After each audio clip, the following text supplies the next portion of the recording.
Yes! Yeah! Oh my god. Yes! Hello there, Arbigallius. And none of that matters. Halo Infinite. Oh my god. This trailer. This overview. Wow.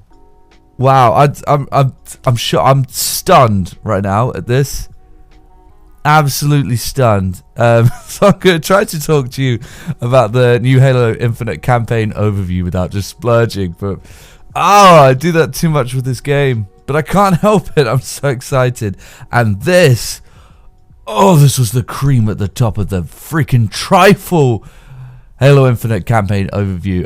So they released this today. I'm so excited.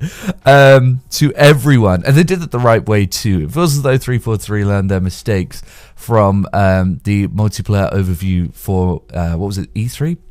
Yeah, it was E3. They hyped everyone up and then showed like a montage of small clips. Now, admittedly, a tiny little bit disappointed that it wasn't just a straight up mission and a walkthrough of that mission. That would have been really cool, I think. But that being said, I really don't mind. I mean, it's also, I think, kind of great that we get to see lots of different slants from the campaign. But also, I don't mind because I think they did this the right way. They announced that it would happen yesterday, then it happened today. It's great. You barely gave everyone a day to get hyped up. And I like that. Less opportunity for disappointment. The trailer itself as well, man. What a great, fantastic freaking trailer that was. That was an absolutely fantastic trailer. Cortana right at the start, looking all CE. Really like bookending the trailer with some cool Cortana CE era stuff. The Chief looks fantastic. All of the environments look great. And as we could see, graphical improvement. I can't even speak straight, let alone stand in a line doing some sort of breathalyzer test.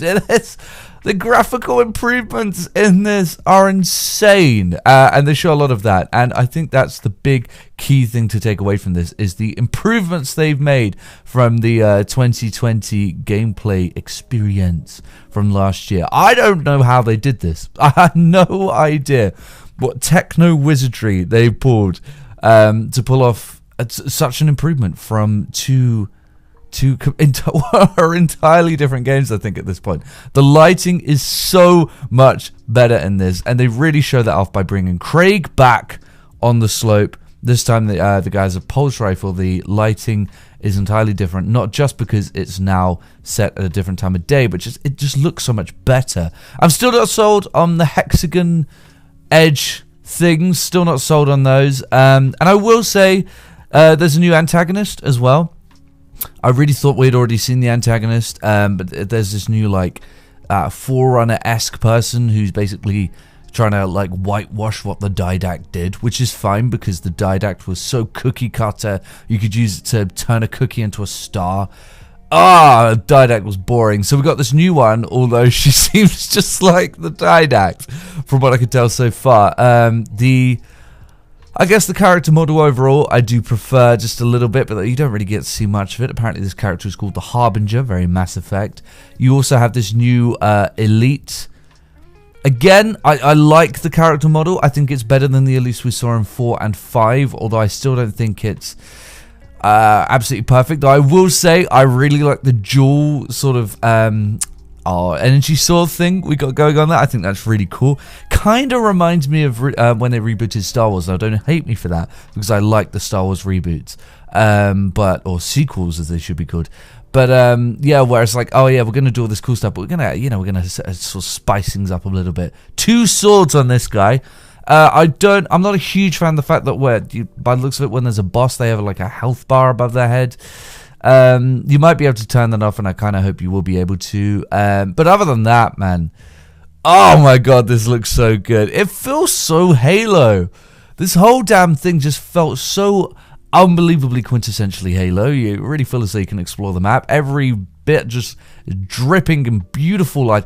How have they gone from terrible lighting to beautiful lighting? They didn't just fix it. The lighting in this game is now utterly phenomenal, and it's so gorgeous. And when he gets up in the Wasp and looks down through the canyon, and you just see everything below you, but it just looks so perfect. And I can imagine just how picturesque it would be just flying that Wasp in the air, and then maybe causing some havoc with some banshees. Who knows? And every outpost like has this sort of sense of Halo about it. I don't know, like he goes down into this one circular outpost, and I was like, oh yeah, man, this kind of has a bit of the Ark mission, you know, feel to it, or you know, there's some like truth and reconciliation feel to some of this as well. It really, I don't know, man, it really felt so Halo going through. Yeah, with like the structure of everything, it looks as though you're going to have these things that you have to destroy. A little bit of a kind of Ubisoft feel to it, in that, you know, destroy the tower or whatever. Hopefully they'll be, you know, be able to be a little more creative with that. But honestly, I don't really mind if that is the case, as this game is just oozing with Halo. The soundtrack, man, the soundtrack was so beautiful in this trailer. You basically just go through, watch it. I mean, you're watching it now. It's absolutely beautiful. I'm having a hard time just processing how much better this game looks than it did a year ago. It's absolutely insane. But yeah, it looks as though the bells and whistles are still there from the original trailer. It just looks so much better, and you get a good look at the map, which looks to be a complete adventure, and feels very CE. Above all else, this trailer felt very CE to me. A lot of people are saying 3. It felt CE. But yeah, so those are my... it's not even thoughts. I was just talking about how great it was the whole time. But on this new gameplay overview, I wish I could have said something more extensive, but I'm full of Halo right now. And it's thanks to this trailer. It feels so Halo, man. So Halo.